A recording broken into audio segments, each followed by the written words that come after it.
Guys, Bharat करीब करीब 6 लाख करोड़ रुपया खर्च करके 10,000 किलोमीटर ग्रीनफील्ड एक्सप्रेसवे को तैयार कर रहा है। इसके अंतर्गत करीब करीब 25 ग्रीनफील्ड एक्सप्रेसवे को बनाया जा रहा है। तो आइए जानते हैं कि ये 25 एक्सप्रेसवे कहाँ पर बन रहा है, क्यों बन रहा है, इससे भारत के रोड नेटवर्क में कितना वृद्धि होगी, दुनिया में रोड नेटवर्क के मामले में भारत कितने नंबर तक पहुँच चुका है और इनके बनने के बाद कहाँ पर पहुँचेगा। ये 25 ग्रीनफील्ड एक्सप्रेसवे ये भारत के कौन कौन से राज्य में है, कि आपके राज्य से भी होकर के ये एक्सप्रेसवे जाती है। आइए बात करते हैं 25 ग्रीनफील्ड एक्सप्रेसवे के बारे में। नमस्कार and welcome you all India project में हूं विकास।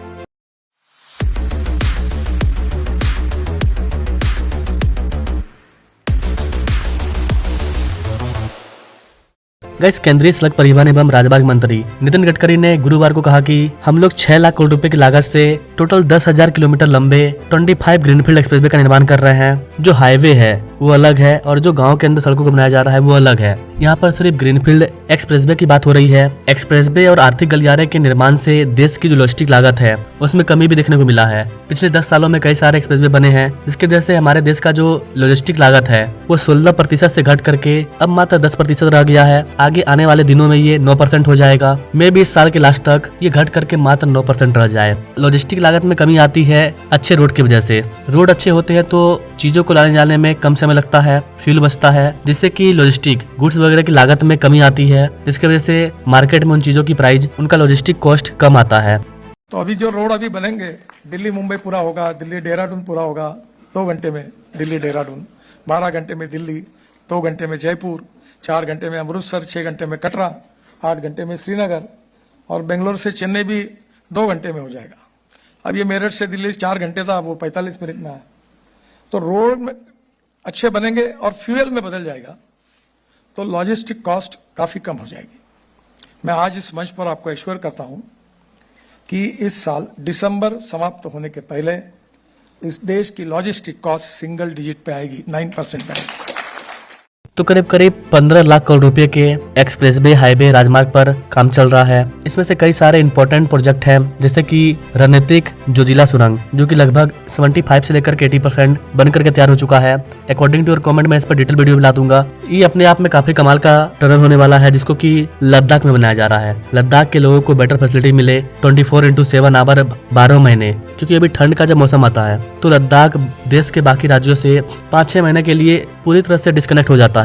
लेकिन अब ऐसा नहीं होगा। अब हम लोग कई सारे टनल का निर्माण कर रहे हैं जो कि लद्दाख को सीधी कनेक्टिविटी प्रदान करता है और देश के बाकी हिस्सों के बीच हर मौसम में संपर्क प्रदान करता है। आप अगर मनाली से निकलेंगे तो रोहतांग पास में 3.5 घंटे लगते थे, अब 8 मिनट में पहुंचते हैं टनल के कारण। वहां के बाद अब 5 टनल बना रहे लद्दाख लेह तक। लद्दाख लेह से जोजिला टनल, जिस पर हमने 5,000 करोड़ बचाए, वो टनल लगभग 75% पूरी हुई है।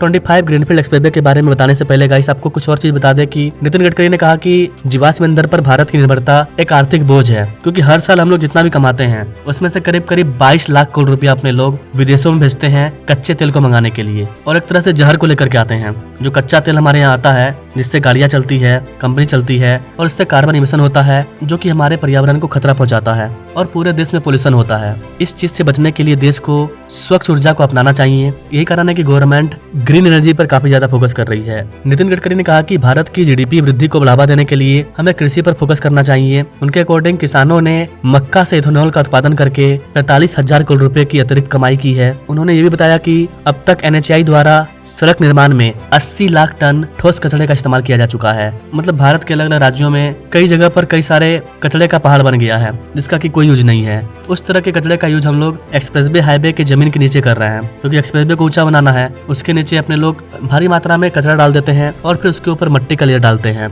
इससे कचरा का भी निपटान हो जाता है। तो करीब करीब 80 लाख टन कचरे का निर्माण करके हमने सड़कों को बनाया है। आगे भी कचरे का इस तरह से यूज किया जाएगा। दिल्ली में तो कचरे के पहाड़ को हटा करके वहाँ पर एक गार्डन को बनाने की प्लानिंग चल रही है। उस पर मैं अलग से डिटेल वीडियो लाऊंगा कि कैसे दिल्ली कचरा से पार्क बना रहा है। अब बात करेंगे 25 ग्रीनफील्ड एक्सप्रेसवे के बारे में। ग्रीनफील्ड एक्सप्रेसवे क्या होता है, ब्राउनफील्ड एक्सप्रेसवे क्या होता है। तो कैसे आपको बता दें कि जहाँ पर पहले से ही रोड है उसको चौड़ा करना, उसका विस्तार करना, उसके ऊपर नए लेयर को बिछाना और उसको नया बनाना, इस तरह के एक्सप्रेसवे कंस्ट्रक्शन को बोला जाता है ब्राउनफील्ड एक्सप्रेसवे। लेकिन जो ग्रीनफील्ड एक्सप्रेसवे होता है वो बिल्कुल नया होता है। उसके लिए नए रूट को तैयार करना, किसानों से जमीन लेना, तब जाकर के उसको तैयार करना। ग्रीनफील्ड एक्सप्रेसवे को जितना हो सके उतना सीधा बनाया जाता है ताकि लोगों की आवाजाही तेज हो। इसे बिल्कुल नए सिरे से बनाया जाता है। इस तरह के एक्सप्रेसवे पर गाड़ियां 120 किलोमीटर प्रति घंटे की रफ्तार से दौड़ती है।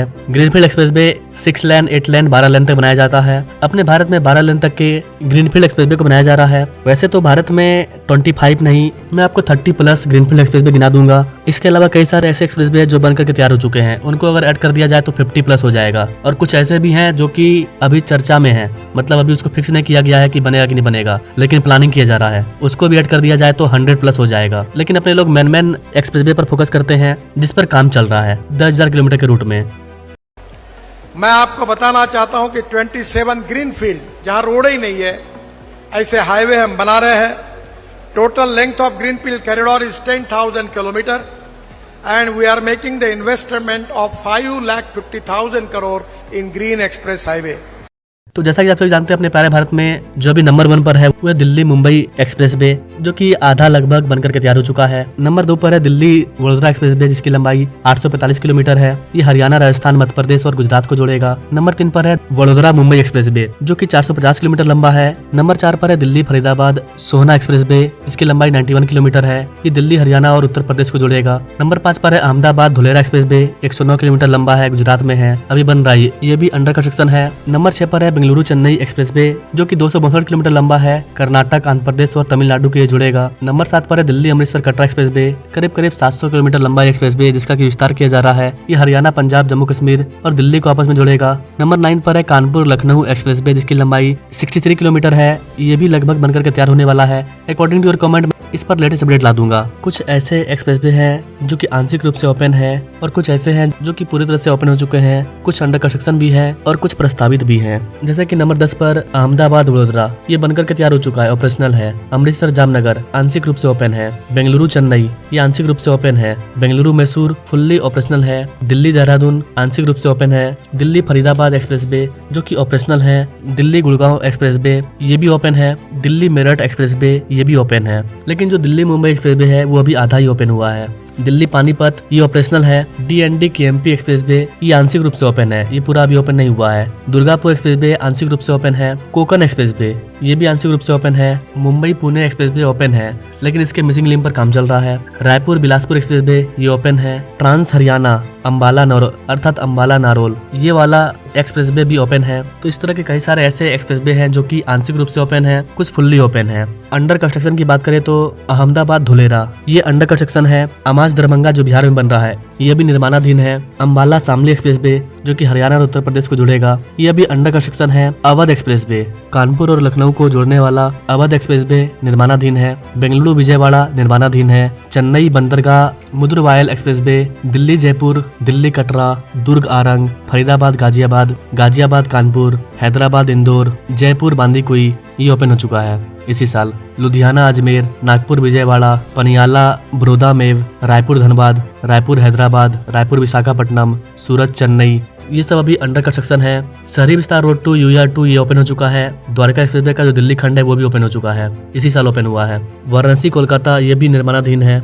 इसके अलावा गाइस कई सारे ऐसे एक्सप्रेसवे हैं जो कि प्रस्तावित हैं, जैसे कि Bhopal Indore, Chambal expressway, Raxaul Haldia expressway, Kharagpur Moregram expressway, Kharagpur Visakhapatnam, Ludhiana Ajmer, Nagpur से लेकर के बेंगलुरु के बीच में 1300 किलोमीटर एक लंबे एक्सप्रेसवे को बनाने का प्लानिंग है। नर्मदा एक्सप्रेसवे पलक्कड़ से लेकर के कोझिकोड के बीच में केरल के अंदर 121 किलोमीटर का एक्सप्रेसवे ये भी अभी अंडर कंस्ट्रक्शन है। पानीपत डबवाली अंडर कंस्ट्रक्शन है हरियाणा में। पुणे से लेकर के बेंगलुरु के बीच में एक ग्रीनफील्ड एक्सप्रेसवे को बनाया जाएगा, you can say Mumbai Bengaluru expressway, क्योंकि ये मुंबई को मुंबई पुणे एक्सप्रेसवे के माध्यम से एक डायरेक्ट कनेक्टिविटी प्रदान करेगा बेंगलुरु तक। इसके बाद आपका रांची जमशेदपुर, तिरुवनंतपुरम इस तरह के कई सारे एक्सप्रेसवे हैं जो कि अंडर कंस्ट्रक्शन है। ओवरऑल देखा जाएगा इस तो भारत में 50 प्लस ऐसे एक्सप्रेसवे हैं जो कि अंडर कंस्ट्रक्शन और प्रस्तावित है। इनमें से 10,000 किलोमीटर के 25 ग्रीनफील्ड एक्सप्रेसवे ऐसे हैं जिन पर की गवर्नमेंट पैसा लगा चुकी है और वो सारे अंडर कंस्ट्रक्शन है। जो बनकर के तैयार हो गए वो अलग है, और कई सारे ऐसे हैं जो कि प्रस्तावित है जिन पर की काम स्टार्ट होना बाकी है, जिसके लिए अलग से बजट जारी किया जाएगा अगले साल 2026 में। बाकी आप इन सारे एक्सप्रेसवे के बारे में क्या कहना चाहेंगे? क्या गाइस इस तरह के एक्सप्रेसवे के निर्माण से भारत के अंदर ट्रैफिक जाम की समस्या कम होगी? क्योंकि हमारी जनसंख्या भी लगातार बढ़ते जा रही है, एक्सप्रेसवे हाईवे की संख्या भी लगातार बढ़ते जा रही है, लेकिन जिस रफ्तार से जनसंख्या बढ़ रहा है उस रफ्तार से काम नहीं हो पा रहा है। तो कमेंट कीजिएगा अपने राय। बाकी मिलते हैं अपने लोग अगले वीडियो में, तब तक के लिए जय Hind. Today I am really happy that this initiative is very important for ecology and environment. It is going to reduce the pollution. I request all of you that come with NHI and take initiative in plantation of trees and make our country green and make our country free from pollution.